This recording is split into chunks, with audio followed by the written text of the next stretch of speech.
Okay, let's dive right into this. We're going to take a journey through the ancient world, from the blood-soaked floors of the Roman Senate all the way to the dusty training grounds of Spartan women. We'll even uncover the hidden language of power in a kingdom you've probably never heard of. And, well, we're going to breathe in the very, very unfiltered air of Tudor London. So, what connects all these different worlds? It's a story of power, betrayal, and all those surprising little details that, make history really come alive. First up, let's head to Rome. And forget the marble busts and the dry history books for a second. At its heart, the story of Caesar's death is really a tale of extreme workplace politics. I mean, just imagine a performance review conducted with daggers where the company culture was quite literally fatally toxic. But here's the thing you've got to understand. Caesar's fall wasn't really about one guy's ambition. Nope.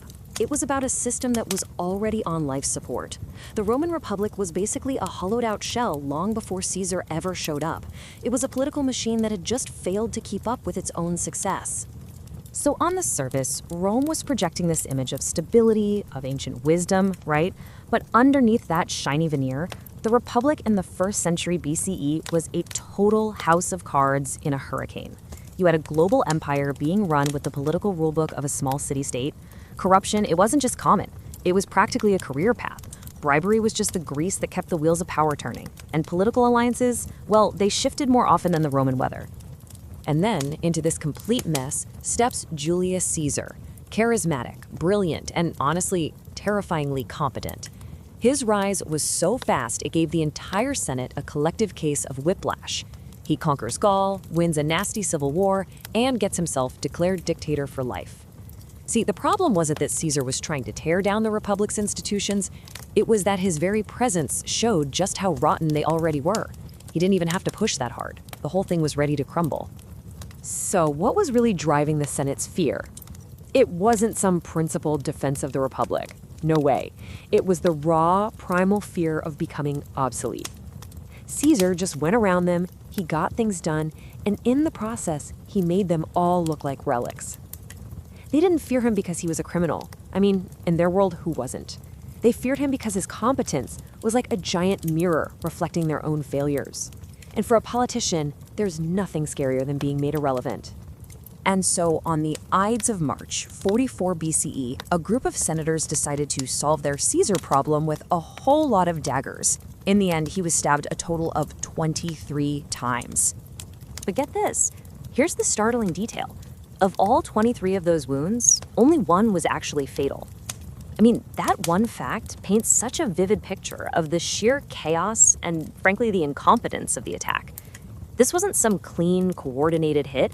It was a panicked, frenzied mob of nervous politicians just flailing with daggers in a really small room. Through all that chaos, Caesar, the old general, was fighting back and fighting fiercely. But then he saw him, Marcus Junius Brutus, a man he thought of as a friend, a protege he'd pardoned and promoted, and seeing Brutus there with a dagger in his hand just seemed to extinguish the fire in him. He stopped fighting, pulled his toga over his head, and just accepted it. The ultimate betrayal was complete. Okay, let's totally switch gears.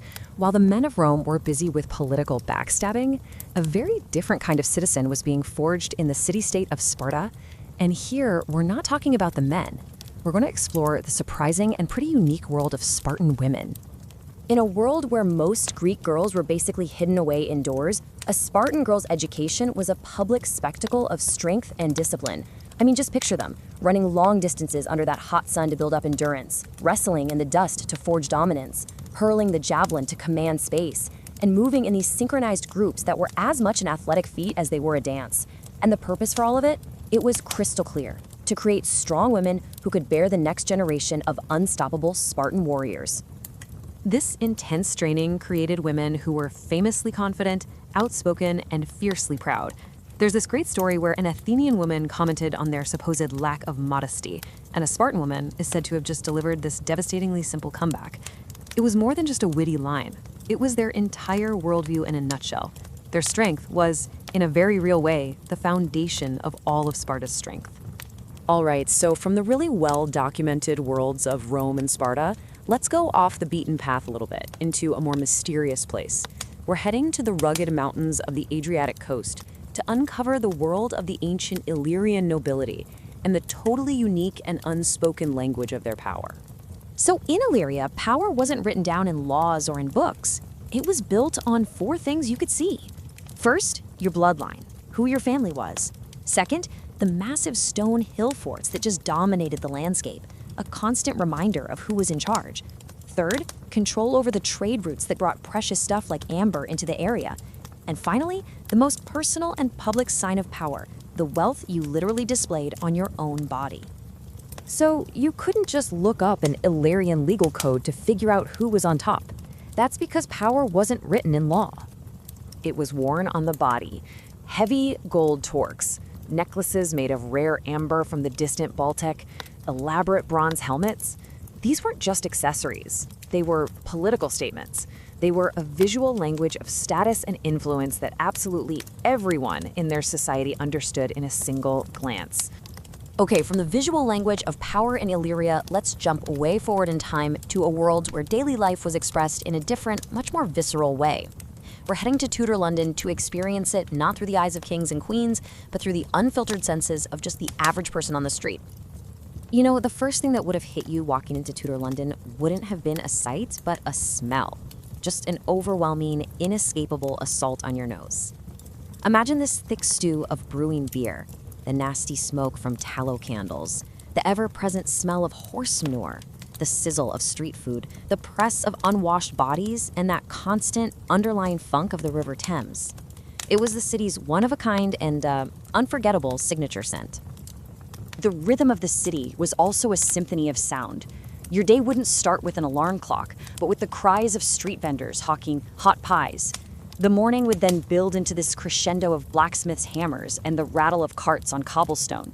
The afternoon would be a chaotic chorus of market bells and haggling voices, and the night would finally settle into this mix of drunken singing from the taverns and the lonely calls of the night watch.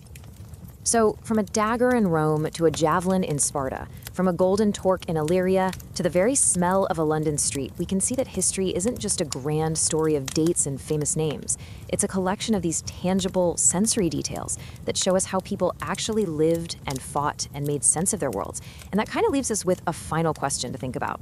If someone were to tell the story of our time, centuries from now, what seemingly ordinary details of our daily lives would they choose to focus on? What will be the things that tell our story?